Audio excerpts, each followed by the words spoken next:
Hi guys, kamusta kayo? Maglalakad tayo. Kung kailan naman maglalakad tayo, napakakulimlim. Diba? Kaya, tignan naman to. Tara, maglakad na tayo. Ayan, ang kulimlim. Diba? Makain kasi ako ng mani. Para mamaya, yung digestion ko okay. Mabilis ako mag-yum eh, diba? Kailangan natin madalhin. Kasi 6:45 na. Hahabulin natin ang pandesal dun sa Centilla. Sana bukas yung daanan.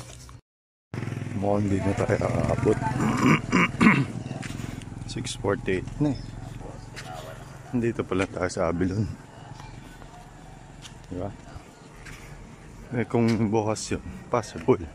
Paano pag sarado? Iikot pa tayo, napakalayo. Wala guys eh, sarado. Iikot talaga tayo dito. Hindi na tayo aabot sa Centilla. Malamang sa malamang darating tayo doon 7:20, mga ganun. First, andaya tayo. Sumabay lang ako kay Ate Bel hanggang sa Centilla. So okay na guys, dito tayo sa Centilla. Maabutan pa natin yung pandesal. Kasi 6:55 pala. Kaya tara na, umpisa natin. Thank you po Ama. Thank you Ate Bel. Ayun na yung Centilla. I mean yung bilihan ng pandesal. Po. Kwenta. Apo. Okay na guys, nakaabot tayo. Kala ko talaga hindi tayo makakaabot. Eh, kasi may oras dito eh. Kasi nga masarap dito kasi. Kaya masarap na, malalaki pa. Sobra. Tapos siksik pa. Pero tingnan yung panahon, napakakulimlim, di ba? Pero parang kanina umamag na eh. Kaya mas maganda yan. Para maulan na naman tayo. Hindi kasi ako nagpapaulan. Eh baka mamaya madulas ako eh. Mahirap. So okay na guys, nakabili na tayo. Kaya punta na tayong palengke. Ganda talaga ng sando ko, sobra. Diba? Ganda yan. Kaya dapat laging ganyan para presko. Ang ganda ng bundok ko. Kaso makulimlim eh. Diba?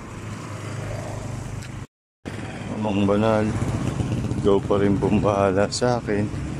Alalayan niyo po ako.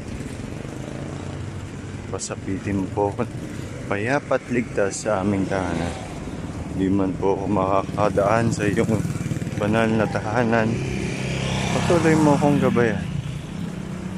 Sa inyo po ang lahat ng kapurihan. Hindi naman natin kailangan magmadali. Diba? Pwede naman daan-daan. Makakarating din tayo doon. Ang ganda ng tubig, oh, nagkukulay green. Diba? Lalo na to.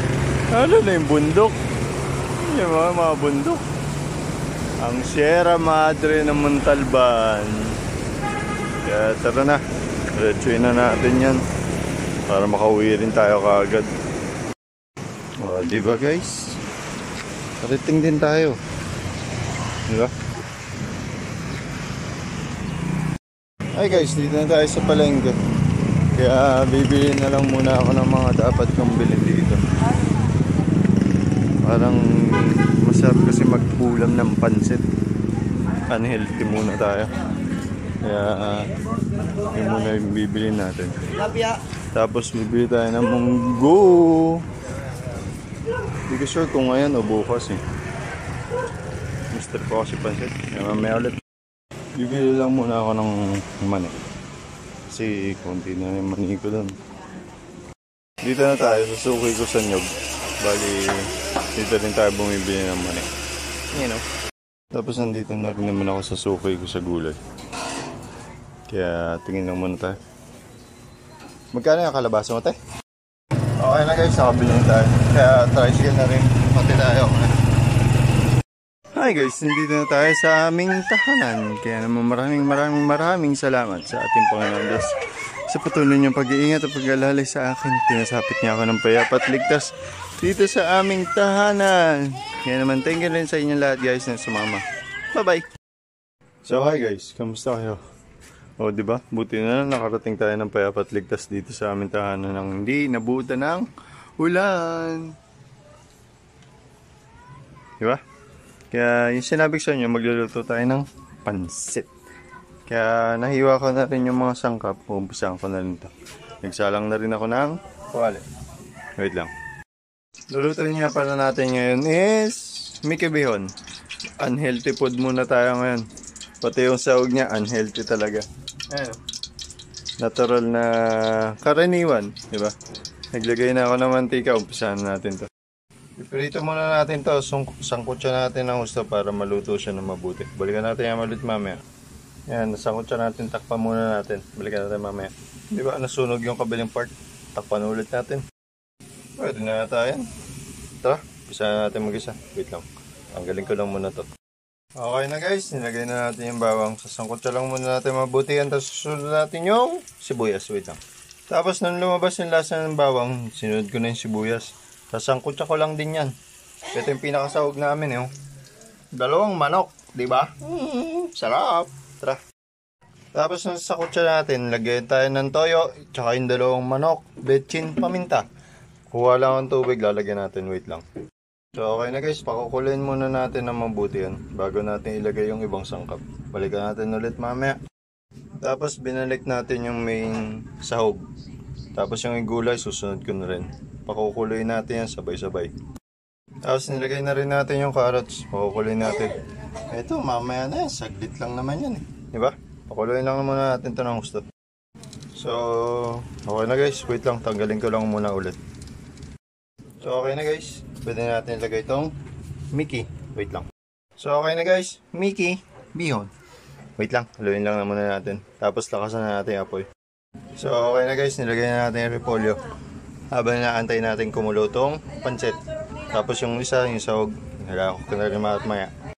Tapos nilagay na rin natin yung sahog natin kikiam tsaka fishball. Haluin natin ng mabuti yan bago natin sabihin ha. So paano guys, nakaluto na tayo. Nagpawisan ako. Kaya tara, tayo tayo.